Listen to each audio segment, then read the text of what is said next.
morning, millennials. Welcome back to the Morning Toast. Happy Thursday. After Hurricane Ida over here in New York. Hope everyone is okay. Yeah, lots of flooding, some crazy videos, crazy times. Hope everyone is doing okay. May I ask you a question? Is this a piece of information that everyone knew was happening? Well, I didn't know. No. I only progressively knew from like storm warnings and then starting to see some stuff on social media. But like you got the flash flood alert. Yes, but the storm had already started. Like, Right. I'm spending, living my life. No, but like I was outside last night because we recorded Redheads late last night. Right. We went home at like 8:30 and it was raining sideways. I didn't know that was Hurricane Ida. Me neither. I get dressed to go meet Brian for dinner. Of course, I live in a bunker. I have no windows. I'm like, oh, I bet it's hot outside. I should wear shorts. I get all dressed up and I walk out. It's torrential. And I'm like, holy shit. And I go downtown. And as I'm driving on the FDR, like, I'm scared. I'm like, this is crazy. Yeah. I had no idea. And then I literally got stuck downtown till 2 a.m. I could not get a car. It was crazy lightning. I was like in a building with windows. So refreshing. Literally crazy ass lightning. Everyone's phones in the restaurant were going off at the same time with like the flash flood warning. And I was like, why the fuck did I leave my house? And nobody told me. Like, I didn't know. I didn't know either. I mean, you know who I blame? Blame Weather it snitch. on the weather snitch. That is such a fucking good song. Blame it on the weatherman. Yeah, because like she gives us the weather every day. She did tell us it was going to rain all day, but she didn't tell us that we were in Ida's path. No, she But did not.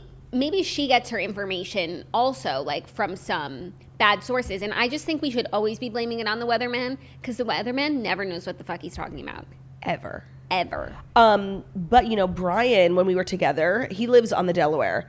Literally, his entire property's underwater. Like, it's fucking crazy. Oh my god. He said his pickup truck is gone. Like, he doesn't know where it is. Oh my god. Crazy. So, it's worse for other people. Yeah. It was worse outside of the city in the boroughs too. But I just have to say, the weather we're having today is so glorious. It's one of the days where you're like, I could never leave New York in the fall, It's gorgeous outside. 66, slight breeze. Yeah, it really is nice. And we're just cruising into fall, and you guys, we deserve it after the summer that we put up with. No, I cannot wait. I'm telling you. I mean, I'm sure this won't actually come true, but like my fucking fall style is going to be sickening. Like, we'll see if that actually happens. Sweatshirts. Yeah, like I'm done. I'm done wearing this shit. Like That looks like fall style. This was my foray into fall. I'm falling into fall, but this is like old, stuff. I need new stuff. Okay. New sweatshirts, new leggings. Not leggings, bitch. Like, I want to wear culottes. Like, I'm going to be a fashionista. I want to wear, like, trousers. Do it. I would love to see you in a pair of trousers. You know what? I do think it's time.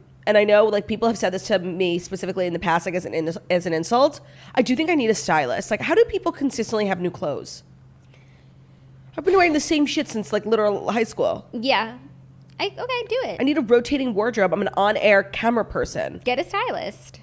Reach out, you guys, but only if you shop at like ASOS. I can't be spending lots of money on clothes. Yeah. No, I'm sure you could find someone. Yeah. That's fun. I want like, I actually feel like that's a really good business to start. I feel like it actually exists. It's whatever, but like someone who shops online for you. I find it exhausting. My eyes hurt after a while. So hard to be you. So incredibly difficult. You have no fucking idea. And I just want to say I'm really proud of myself because when I figured I was like 10:30, I realized I was not going to get home for a while last night. I was so far from home, literally edge of the city. And I was like, all right, I guess we just going to have to get fucked up. And I did just that. Not only did I get home at 2:00, take my makeup off, managed to remember to take Advil, drank a bottle of water, woke up, not hungover, watched Real Housewives of Beverly Hills, and got here on time. I'm proud of myself. I'm proud of you too, and I'm glad for it because we've got a lot to do today, and hungover Claudia just wouldn't be up to the task. And honestly, like, I think this is what we call, like, growing up. I'm kind of over hungover Claudia. She's, like, kind of disgusting. You're laughing because you agree? No, I would never have used that word. That's not how I perceive her. Maybe not disgusting, but, like, she's fucking useless. Okay. And then it's just, like, I don't know, like a waste of a show. And we're like taking so many days off these days. Like we can't just be wasting shows. It's like take a day off. If you're gonna waste a show, take a day off. Enjoy it. Go somewhere. Leave the city. Totally. So that's I think that's called growth. I'm really excited to hear it. Sometimes hungover Claudia once in a while. Yeah. Always a fun time. She came here a lot this summer. No, she was visiting super frequently, but I did warn everyone. I said, you did. When we're living in a post-pandemic world, do not come for me. We felt not without warning. Yeah, but I think I've kind of evolved past that. Like, if I want to get fucked up, like, I'm just not coming in. Fine. I think that's what it's going to be. Okay, that's fine. So that's what you get. Sweet. What did you do yesterday? Oh, I started that book you recommended. Sorry, I cannot stop talking over you. The Lion's Den. Okay. I'm like really not deep into it yet. Like I haven't gotten the hook yet. I mean, Okay. it's cute and fun. They're on a private plane. Like I cannot complain, but I haven't been reeled in yet. Okay, you'll be reeled, and then Okay. you'll be reeled again, and like maybe again once more. Oh, wow, okay. It's pretty. It's like a long book. It just keeps like changing. Yeah, it's like 5 hours. Okay, but like if you like it, then you shouldn't want it to end so quickly. It's good. I think you'll like it because there's a lot of fabulosity, and Yes, that's there is. really your criteria.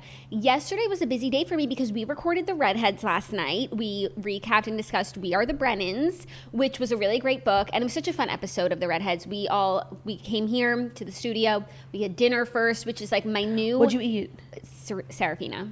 Fuck. I had Cipriani last night, Jackie. Cipriani's like the best restaurant. Oh, I in the totally forgot city. to mention I had the cake. Obviously, I had the fattest fucking dinner of all time. Like, Do you have pasta? well, let's start from the beginning. I ate the whole bread I actually basket. need to go to Cipriani because I need a salad to start. I Jackie, do. it was so fucking And good. then I need a pasta, and then I need a cake. And ready? The new Cipriani downtown has pizza.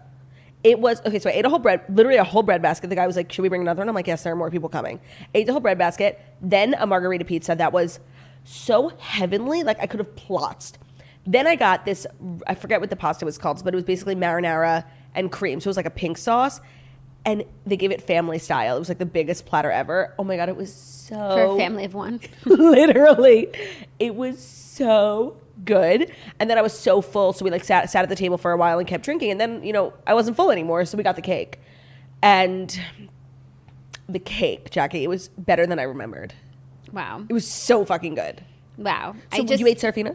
Yeah, you're eating too good, and I can't hear about it. It's just like, it's not right. The way, like, especially last week, I realized, like, you just eat so good, and, like, now that I'm so... What do you think? What do you mean? In tune with, like, what I'm eating and all I'm looking for is, like, a good meal. Like, you're just constantly being fed, like, delicious gourmet. Like, Olivia's cooking for you. Ben's cooking for you. Oh, Yeah. we're going to Cipriani. And, like, for It's me, true. it's like, I'm ordering Serafina again. Okay, I just have to say, like, the rain. stick with me.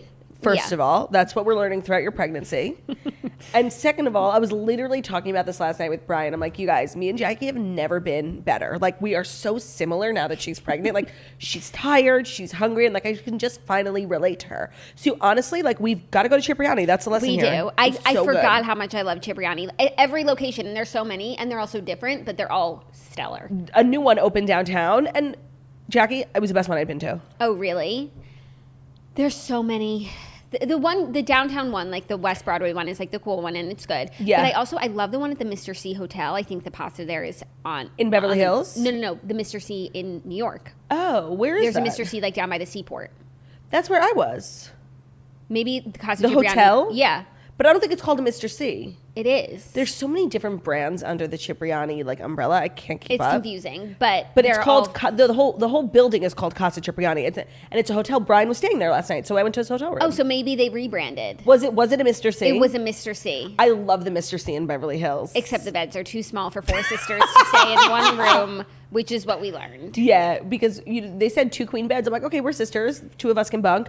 Not queen beds. They're fulls at best. Fulls at best. They're a large twin. Jackie will refer to like a bed that's like an odd shape as a Mr. C bed. No, like there is a shape of bed that is not even a full. Because I had a full in college, and like that was freaking huge. A full is really similar to a queen. Yeah, but there is a size bed that is a little bit smaller than a full, a little bit bigger than a twin, and it's called a Mr. C bed because they have them at Mr. C. And we were all just like miserable that whole weekend. Like it was such a fun trip, and every time we got back to the room, we're like, ugh. Ugh, I mean, the it's like, Mr. C who bed. are we sharing with tonight? Like, get away. That is fucking funny. Yeah. So yeah, we got to eat good. Like we did not go to lunch yesterday, like you promised me. Okay, because you didn't want to go either. No, I was just like kind of tired. I was but- just ready to get home to Brew. Like, I miss him so much. I'm just like, have Brew attachment. Today we need to watch Shrek too, because we watched Shrek the other day, Brew and I, and he was cracking up over Donkey. He was like, this man gets me. I was like, yeah, Brew, like you are Donkey. Shrek is really good. Shrek is really good. We were influenced by Kay, and so I just, it was so enjoyable to watch Shrek 1. Alone, sober, adult, so good. So now we need to watch Shrek 2, and I really think Brew's going to love Puss in Boots. I'm so excited for Brew to meet Puss in Boots. Puss? Puss in Boots. Puss in Boots. Puss is like the things that come out of your pimple. Yeah, but Puss is, because he's pussy. He's a cat.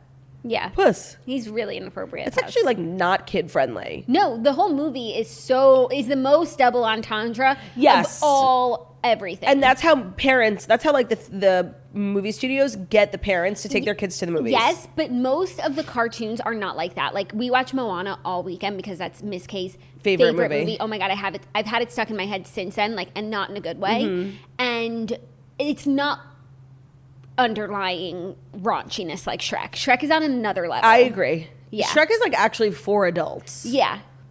Or like, at least when we saw it, we weren't watching a lot of cartoons. It was like we were beyond the cartoon age, but like the movie slapped. Yeah, it's like Alan Gregory. It's like The Prince, It's cartoons, Alan Gregory. Cartoons for adults. Not a day goes by that I don't think about Alan Gregory. So Brew and I need to get to watching Shrek too, because he's like, what happens with Fiona and Shrek? Like, so you're saying we can't have lunch is what the message we is? We could, but you'll have to talk to Brew. Okay. My people will talk to your people. Sweet. Well, we have a great show for you guys today. We do have the Real Housewives of Beverly Hills recap, the dinner party from hell, which was a very good episode. Mm-hmm. And we're going to be recapping that along with the Fast Five. So I do think, without further ado, it is time for the Fast Five stories that you need to know before you wake up and take a bite out of your morning toast.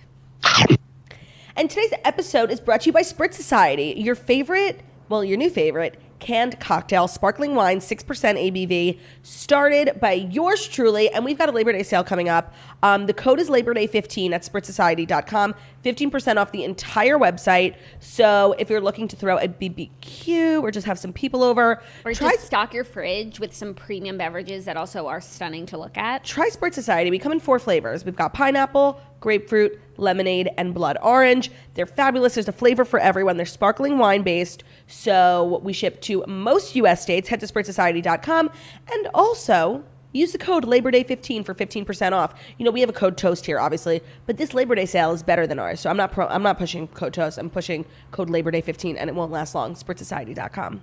Thank you, Claudia. A pleasure. Okay, first story. Olivia, Jade, Giannulli, and Bachelor Matt James reportedly joined Dancing with the Stars. Giannulli was spotted being escorted into the rehearsal studio Tuesday in a video published by TMZ, which reported that her pro partner appears to be Val Chmerkovskiy. Meanwhile, Matt James, has also been added to the lineup for the upcoming season of the ABC dance competition show, Us Weekly reported. It is unclear who he'll be paired with.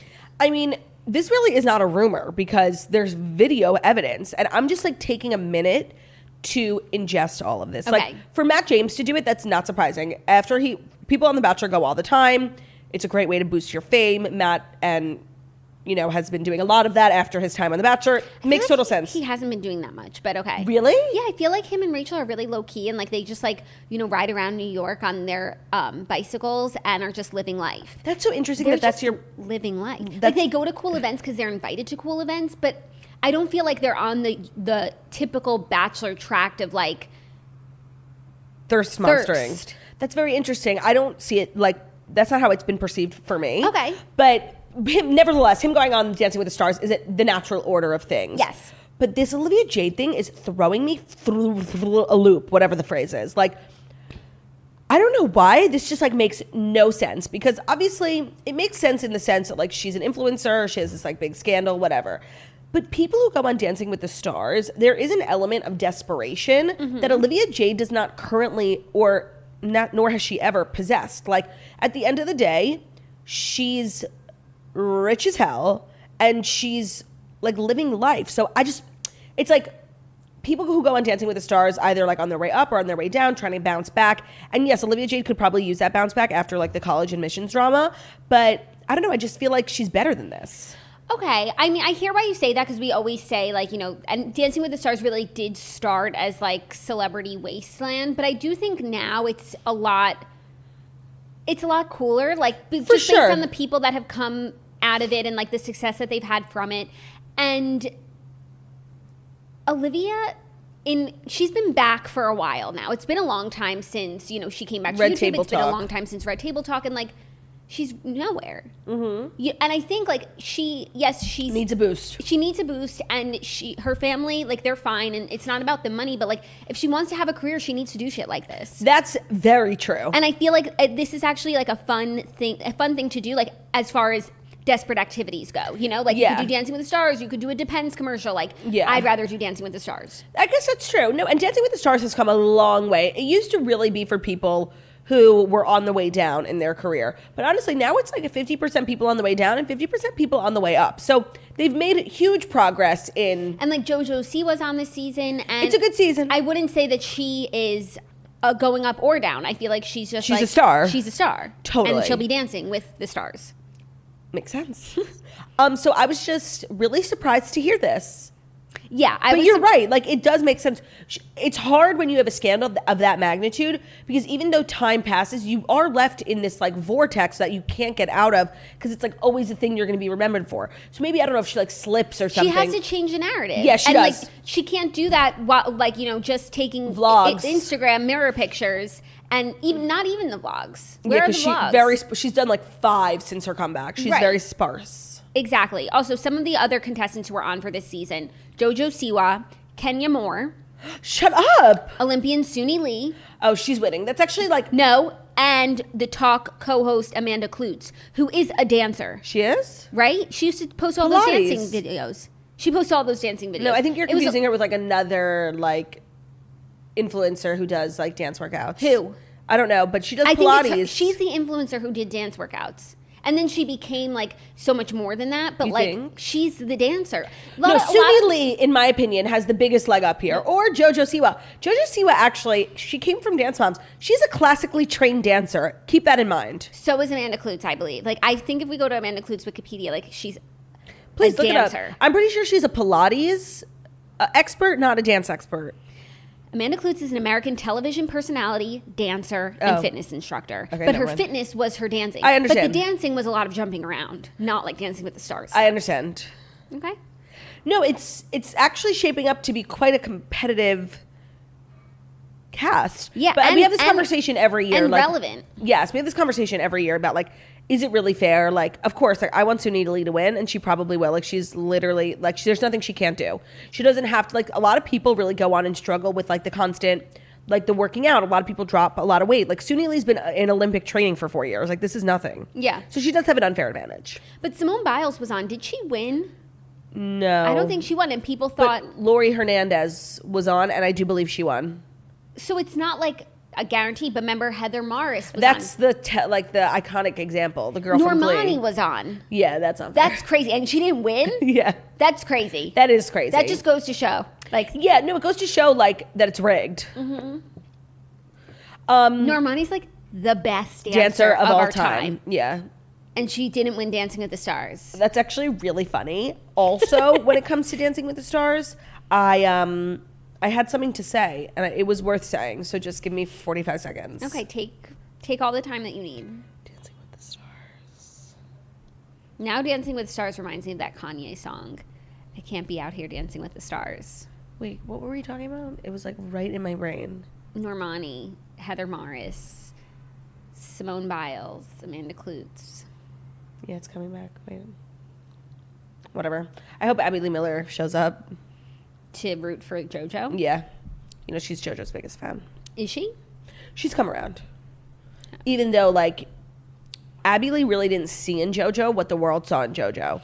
Abby Lee, like, rejected her. She, like, left. Like, she was not popular or liked by Abby Lee. In Abby Lee's defense, if I may, and I don't watch Dance Moms, and I didn't see JoJo's departure. But you feel compelled to speak on this. I feel compelled just from at a glance. Okay, Abby Lee's job was to find the best dancer. Yes. What JoJo does now does not have to do with being the best dancer. No, but also, I'm so glad you brought that up because I could literally write a dissertation on this. Yes, while it was Abby Lee Miller's job to find the best dancer, she was truly clouded by so many other things that, like, it was, first of all, she played favorites based on talent, but also just based on like personality. And then the mom's getting involved. Like, if she hated your mom, like she hated you too. Like, like honestly, Chloe Lukasiak was like always right behind Maddie. Like, Maddie was always on top of the pyramid, and Chloe was like right behind. Even though like they really were like both equally talented, but I just don't think Abby liked her mom, Christy, and like that just added like a whole other political element. So yes, while it was a talent competition, Abby wasn't always a fair judge.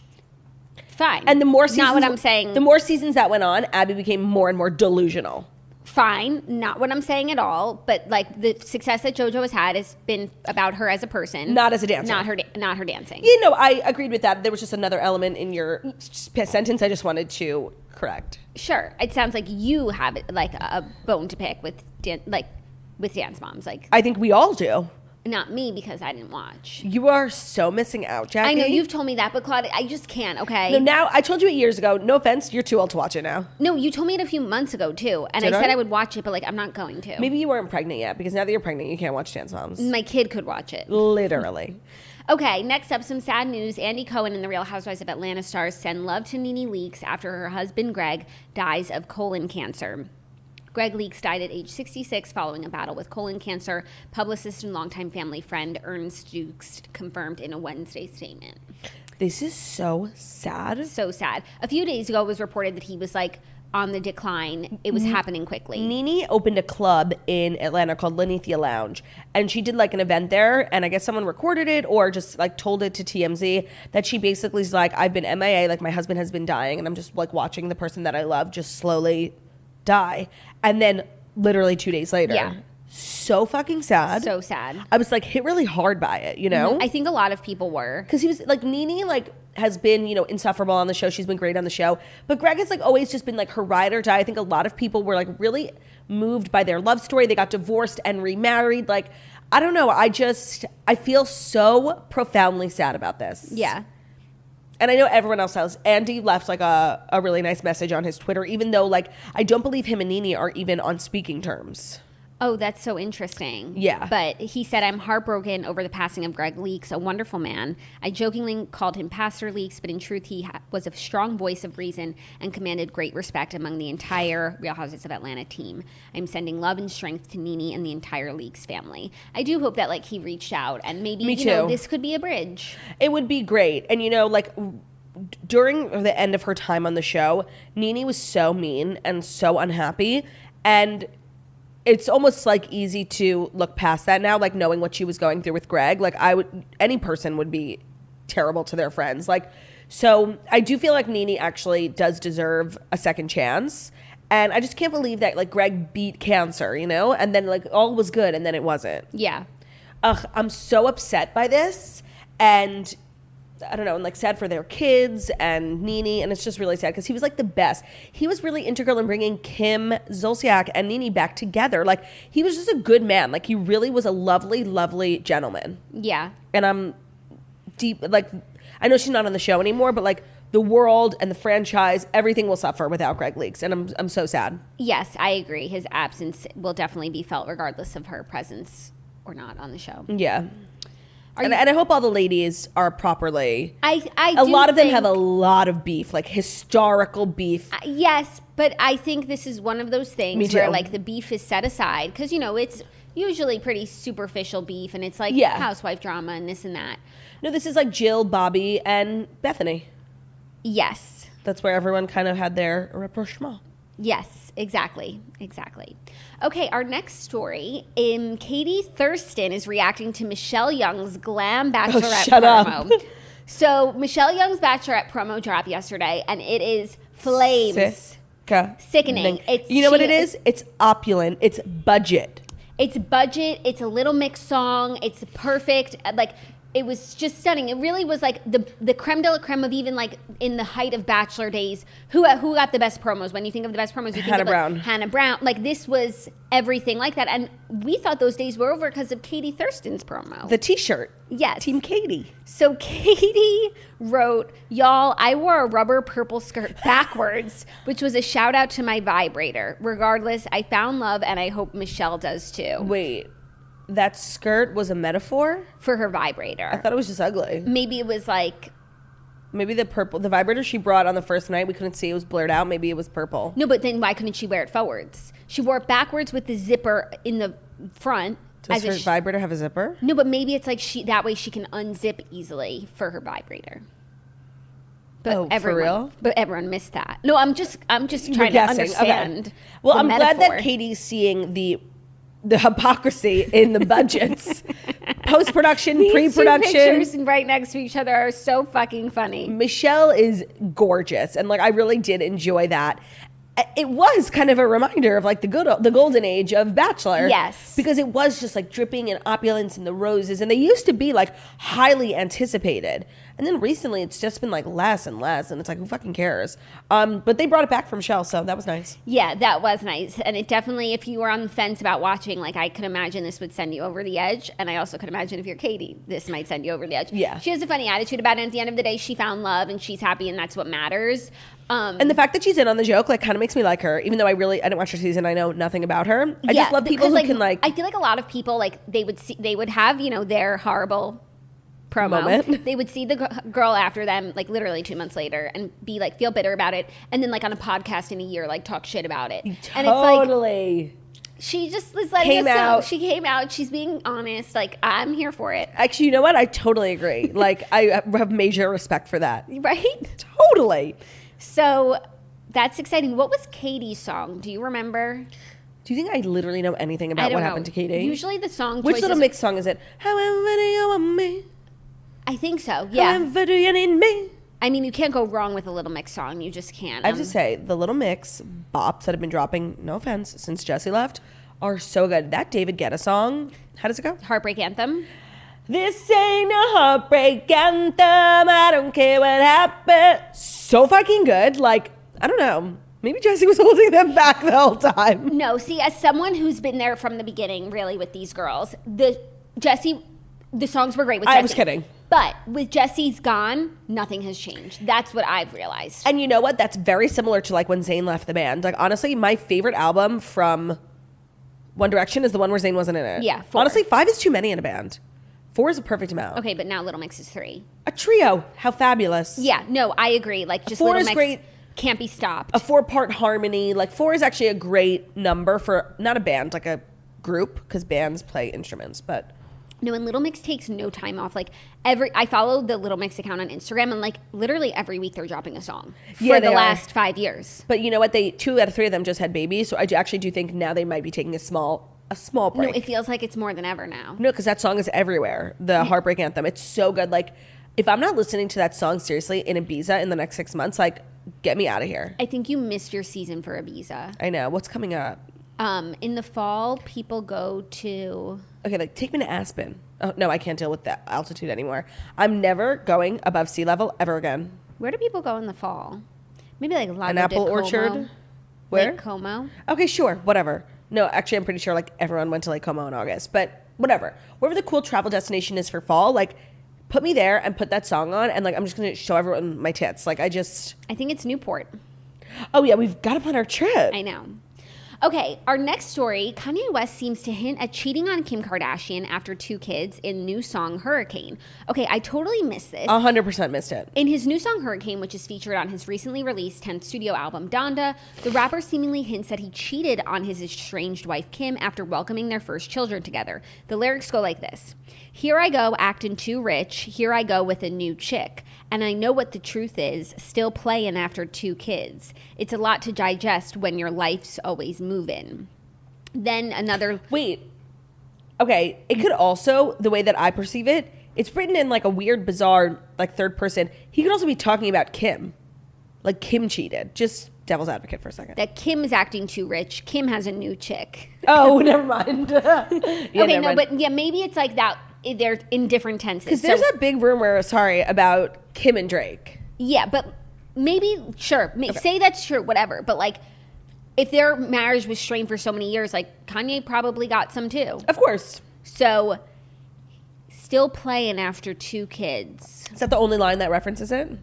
Yeah, but then later in the song, which he says this, and when I heard it, I was like, okay, some accountability. He was like, Architectural Digest, but I needed home improvement. $60 million home, never went home to it. Oh my God, I love that line. Mm-hmm. And, there was an article in E! News yesterday, and E! when it comes to the Kardashians is pretty reliable. A source says that Kim is open to the possibility. I just want to say, now that E! lost the show, they've become just as bad as everyone else. That's true. Oh like, my God. They reported Kylie's pregnancy. Like, they used to not until it was, like, direct from Kris. But now they're just like another Us Weekly when it comes to the Kardashians. That's so true. Oh my God, I didn't realize that, like, we no longer have... Actually, now when I think of Kardashian, like, verified news, I think of TMZ. Me too, but that's just because TMZ does the work. The other outlets just regurgitate what the other places are saying. And like random sources, but like literally TMZ's at the courthouse. They have every medical file. Yeah. If anything is in the courts, TMZ has it. But they're like living in the trash cans, living in the dumpster, like in the bushes. Like they're doing the work. Oh, that's so true. That's why it's good stuff. Yeah, that's true. But like I'm sorry, E! News doesn't have people in the dumpster. No, not at all. They just like wait to see what, the wire, wire they wait to see what TMZ pulls out of the trash can. And then they regurgitate it like a day later. Yeah. Okay, that's so interesting. E! News, no longer a reliable source for Kardashians. I actually really agree with that. Yeah. It's not, I mean, it makes sense. They don't have the show anymore. Like, why would they why would they stop on reporting like things the Kardashians wouldn't want out there? It's September. We're almost at 2022. Like, where is the Kardashian show? Keep waiting. I'm not even like waiting for it yet. I'm not even thinking about it. I feel like there's a chance they haven't even started filming it. I think they are taking a true break especially this summer. Like everyone's on vacation, living life. I'm just living life. And so yeah, I feel that. Don't even think about it. I don't even need like a piece of content. I would just like to know like what are we going to see? Where do we watch it? Is it weekly? Like I would just love some information, some details, some structure. You're not going to get it. No, I'm not. So I like for me personally, when I know I'm not going to get what I want, I just have to like stop thinking about it. Yeah. Otherwise it's a constant disappointment. Yeah. Are you ready for our fifth and final story? Yeah. I am. Are you? Well, it's a catch-22. Okay. I'm only ready for the next story if it's a story that's brought to you by PayPal. Yes. Then you're ready. When it's time to pay, why pull out your wallet or open your purse when you probably already have your phone in your hand? PayPal QR code payments are now accepted at CVS stores nationwide, so it's super easy to make touch-free payments with your phone, and you can get $10 cash back on your first purchase of $20 or more. So honestly, like PayPal's just kind of living in the 21st century where we've all been in the Stone Age, like carrying around wallets. And usually when I go to CVS, I'm always walking Theo, and I never bring my phone, and it's like, oh, I want a water, but I don't have my wallet. So like I always have my phone and never have my wallet. And now that you could pay, especially at CVS, because I go to CVS like 4 times a day, now that you can pay for things on your phone with PayPal, it's so genius. So it's just a QR code. It's super easy to use. In just a few taps in the app, you're done, you're paid. You don't have to deal with all the annoying change, pulling out a credit card, and it works with a cashier or at self-checkout. So if you want to punch a checkout machine, you can also use your phone to pay, which is huge. And you can use your phone to punch. Plus, you can get $10 cash back the first time you make a purchase of $20 or more. It's like getting everything half off. I have used PayPal online for purchases for years, but now I love how we can use it in stores, and we're getting the same security. Also, credit cards are low-key, like disgusting. Like they're covered in bacteria. Those machines are like literal cesspools. So just have your phone, easy breezy. To get the $10 cash back on your first transaction of $20 or more, head to your local CVS and pay using the PayPal or the Venmo app. That's $10 cash back on your first purchase of $20 or more with the PayPal or Venmo app. And to see terms and learn about how you can earn the $10 cash back, go to paypal.com/toast. You guessed it. Sweet. Okay, our fifth story is a little collab business news. Collab business.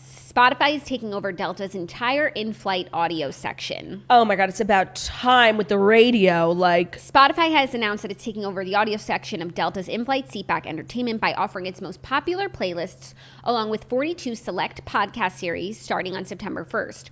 While it doesn't mean that you'll get random access to all Spotify content, you'll get a decent selection of popular music and podcasts from the streaming service. The content is licensed directly by Delta and free for all passengers and includes podcasts like Crime Junkie, Science vs. Startup, The Dave Chang Show, The Hottest Take, The Journal, and more. I just have to say, Spotify stays winning. Like, they are geniuses. They are. Like, they've been buying up all these podcasts, and now they're going to take people on a plane. Oh, you have nothing to do for 6 hours? I'm going to force you to listen to one of my podcasts. Yep. It's literal, the most genius synergy or integration. I don't know.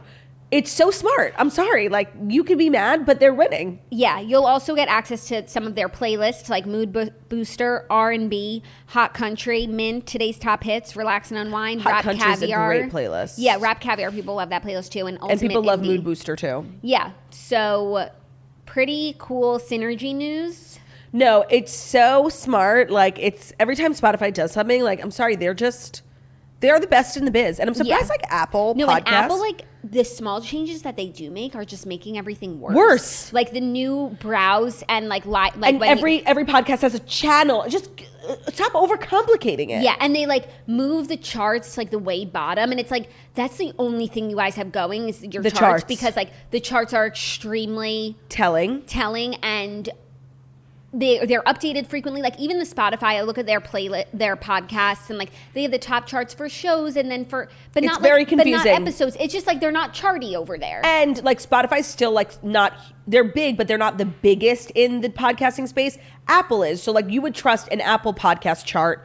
I've never checked a Spotify podcast chart in my life. Yeah. So, and then they just move all that to the bottom. It's like they don't want people on the charts. And it's like, that's one of your strengths, Apple. I would lean into it. Yeah. I think Apple is losing at this at this podcasting game so hard when they literally invented podcasting.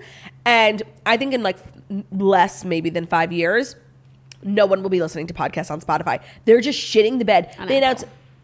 on Apple. They announced this huge update. Like Spotify's been doing all these amazing things. Apple finally announced all these things. I'm reading it.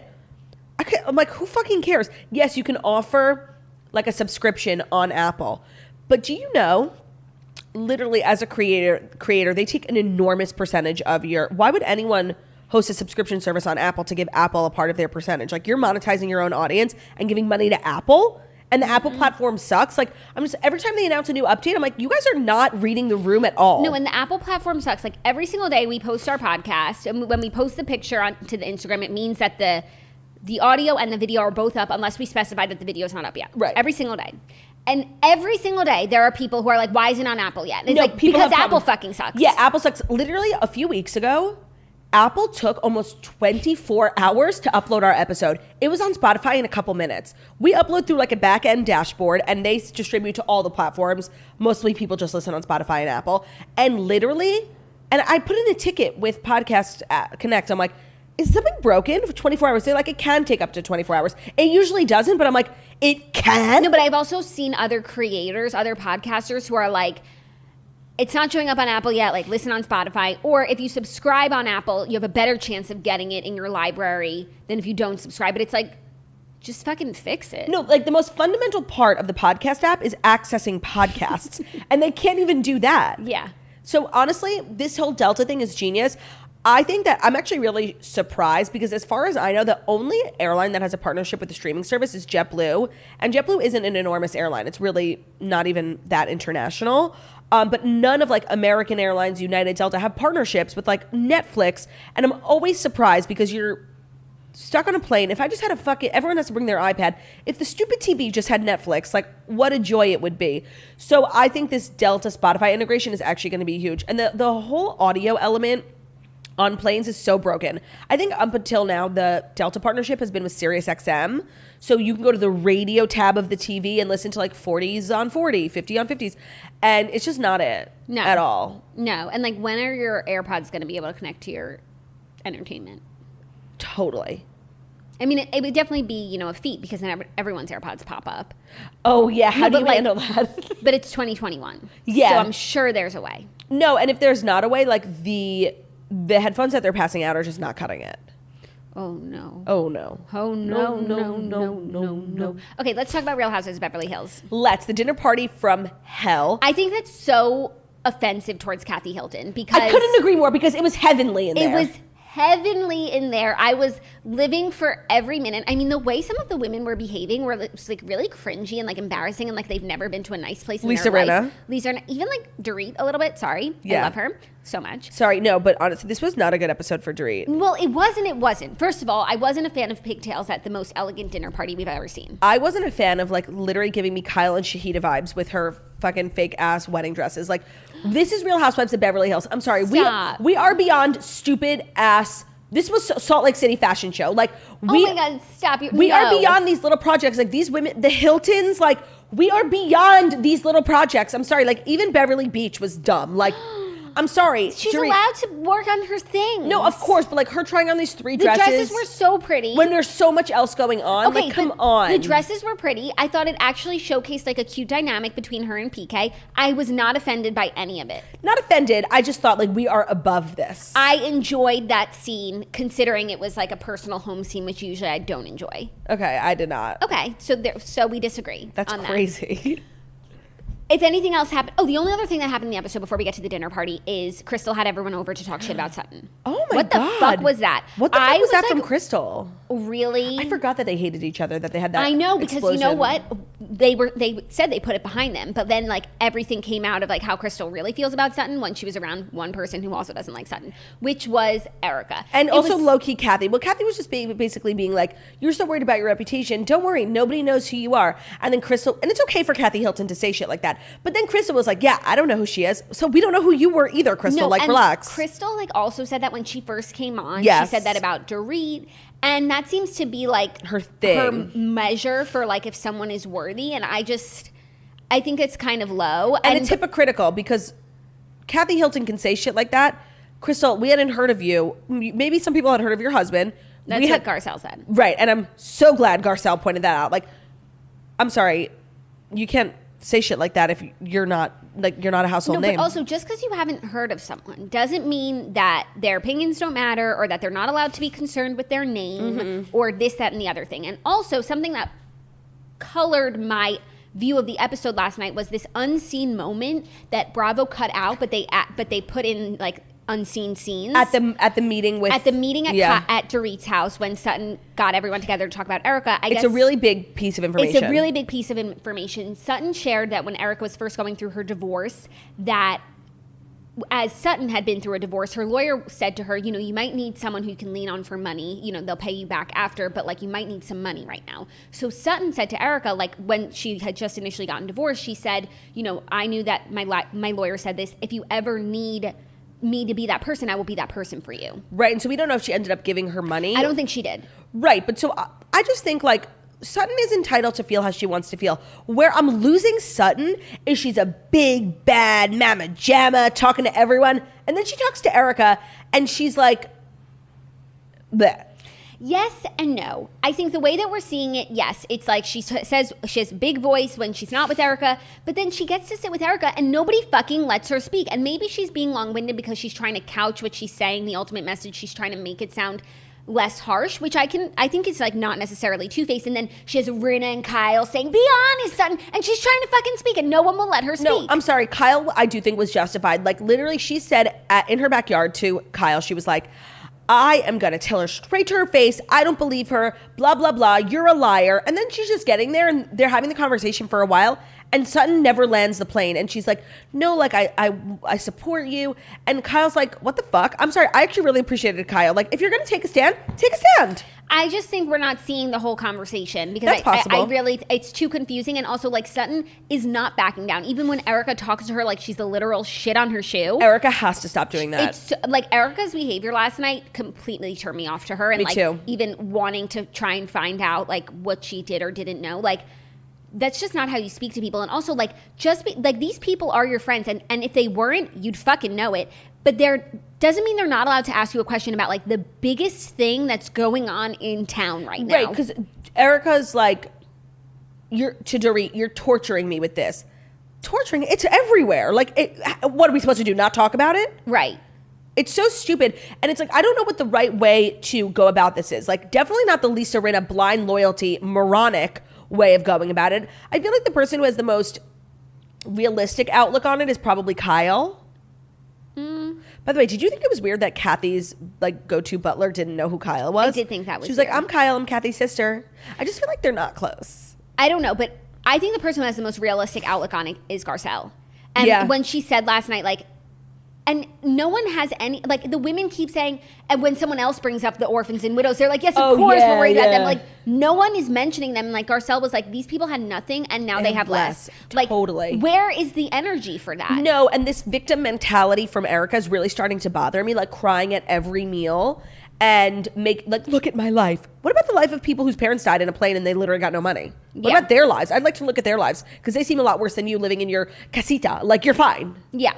I couldn't agree more. Like, everyone has lost sight of everything, and it just looks like Erica's gonna like get away with all of this. I think Erica will. I think, you know, even if she didn't know, like, whatever, no one's gonna push her on anything. She's made it impossible to raise an eyebrow. And I think even in the legal system, I don't think she's gonna go to jail or anything, because it's all about, like, what did she know or didn't know, and there's really no way to prove that unless, like, you know, there's a paper trail. But I don't think that there is. So I think that, you know, Tom is probably going to jail. I don't think Tom's not going to jail because of his. He's too old. Like, it's they don't send people that old to jail. I think it's like illegal. Why they sent like Harvey Weinstein? Harvey Weinstein's like in his 60s or 70s. No, Tom Girardi is like literally 1,000 years old. Okay, no. Let's see the difference. No, okay. Remember in Shawshank Redemption, that guy gets out because he's old? Yes, no, there is. Yes, you can't. Like, I understand what you're saying. At a certain point, you're not allowed to go to prison. I'm telling you. I don't know what the rule is. I don't make up the rules. Harvey Weinstein is 69. Tom is in his 90s. I think he's in his 80s. Tell me. And also, one other thing. Tom Girardi's 82. He's looking a lot older than that. Yeah, he wants you to think that so that he true. does. That's part of his defense. One other thought that I had, and I think it was like something amongst what Sutton said, was like Erica and Tom were married for 20 years. In the same month that Erica decides to divorce Tom is the same month that his whole legal troubles. Life is about to crumble. It's so fake. I'm sorry. If I'm being really cynical and I'm thinking about what happened, it's that they knew that this was coming and Erica's running for cover. Of course. Not like, oh, we happened to get divorced and then the month later it happened that he's like the world's worst criminal. It's an amazing point. The odds of, not even the same month, 1 week apart. Like, the odds of the divorce and the lawsuit coming out in the same week, agreed, when they've been married for 20 years, it's too weird. And I just feel like all of these women are worried that Erica's gonna be fine. Like, she'll move on with her life. She'll build her life back up. She'll go back to being, you know, the favorite Beverly Hills housewife.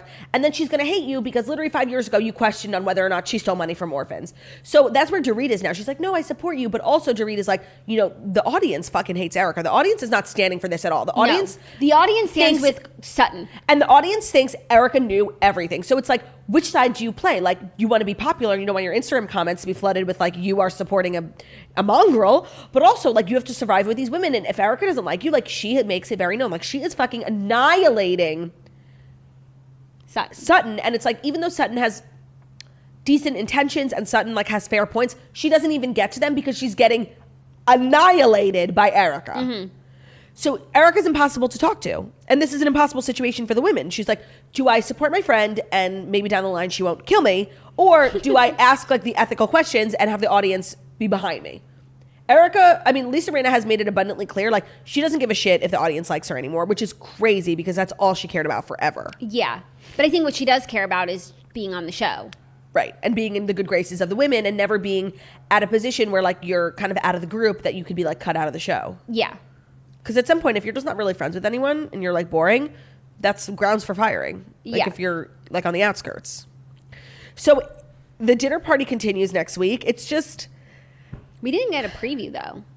Did we not? No, it just like went into the next show. The food looked so good. The lamb chops. Oh my God, caviar pie. Yum. Yeah, it was like egg caviar pie. It looked so good. Like the house was so stunning. The decor was... Those baccarat like lamps everyone was like... And like just everything to a T. And it's like... And we thought Beverly Hills was creme de la creme, and like we were missing out on such creme. The creme of the creme. The cremey vibes. No, it was so good. And I really do like love Kathy. I love her. I totally misread her in the beginning of the season. I thought that she was all over the place, and she's not at all. She's I wonder, very wise. I should go watch those episodes back and just see if maybe she was all over the place, or if like there was just a side of her that like now matches up to like the woman that we know, or that we're getting to know. She is, and it's a pleasure. It's a pleasure. That is our show, and it was a pleasure. Anything else you want to say before we wrap it up? No, but check out the Redheads if you're missing us already. You know, you can read the book or not read the book. We always do a summary at the beginning so you'll know what we're talking about. And we're just talking about major themes in life. You know, family, love, honesty, secrets. Ooh. Can you ever keep a secret and never tell anyone and it's better that way and no harm done? Or does everything have to get out in the open eventually? Everything comes out in the wash. I really do believe that. And you can keep a secret, but it'll eat you up, and then you'll become like a miserable little fuck. I mean, I didn't read the book. I don't know what it's about, but it sounds like I nailed it. That actually is the book, yeah. Thank you guys so much for listening to The Morning Toast, the Millennial Morning Show, where we deliver the fast 5 stories that you need to know every Monday through Friday on YouTube. So if you're watching this on YouTube, please feel free to subscribe and give this video a thumbs up. We're also available as a podcast anywhere podcasts can be found, so that's Spotify, iTunes, Stitcher, Public Radio, iHeartRadio, CastBox, all the places. So wherever you listen to podcasts, find us, The Morning Toast, and leave a 5-star review about how beautiful, stunning, and smart we are. Hope you have an amazing day. It's been a pleasure. If you're still here listening, leave the emoji on our most recent Instagram of just like the cardboard box. Like, I don't know, I'm just feeling boxy. Have a great day, everyone. We'll see you tomorrow. Bye.